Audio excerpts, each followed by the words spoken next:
Hello বন্ধুরা, আশা করি তোমরা সকলে ভালো আছো। আমার আরেকটি নতুন ব্লগে তোমাদেরকে অনেক অনেক শুভেচ্ছা জানাচ্ছি। তোমরা যে যেখান থেকে ভিডিওটি দেখছো আশা করছি ভালো আছো, সুস্থ আছো। তো সন্ধ্যের দিকে বেরিয়েছি বাপের বাড়ি যাওয়ার জন্য।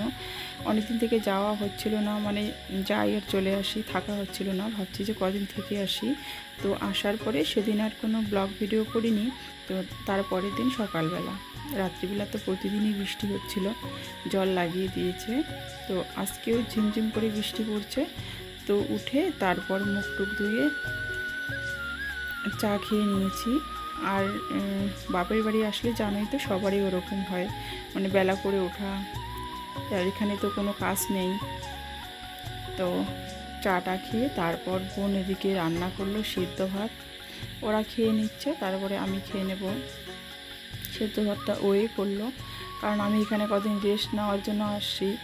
কারণ বাড়িতে আমার একা মানুষ, সব কিছু আমাকে একাই করতে হয়। সেজন্য এখানে এসে, বাপের বাড়িতে এসে কোনো করি না কাজ। আর এই শরীর নিয়ে তো করতেই ইচ্ছে করে না এখানে এসে। আর এদিকে দুপুরের জন্য সবজি ছিঁড়া হচ্ছে, বোন এখানে ছিঁড়ে নিচ্ছে কুমড়ো, তারপর কচুর থেকে কচুর ফুল।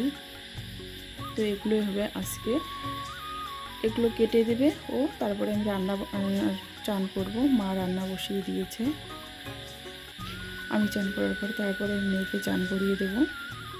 এখানে ও কেটে দিচ্ছে সবজিগুলো, আর এদিকে মা রান্না বসিয়ে দিয়েছে।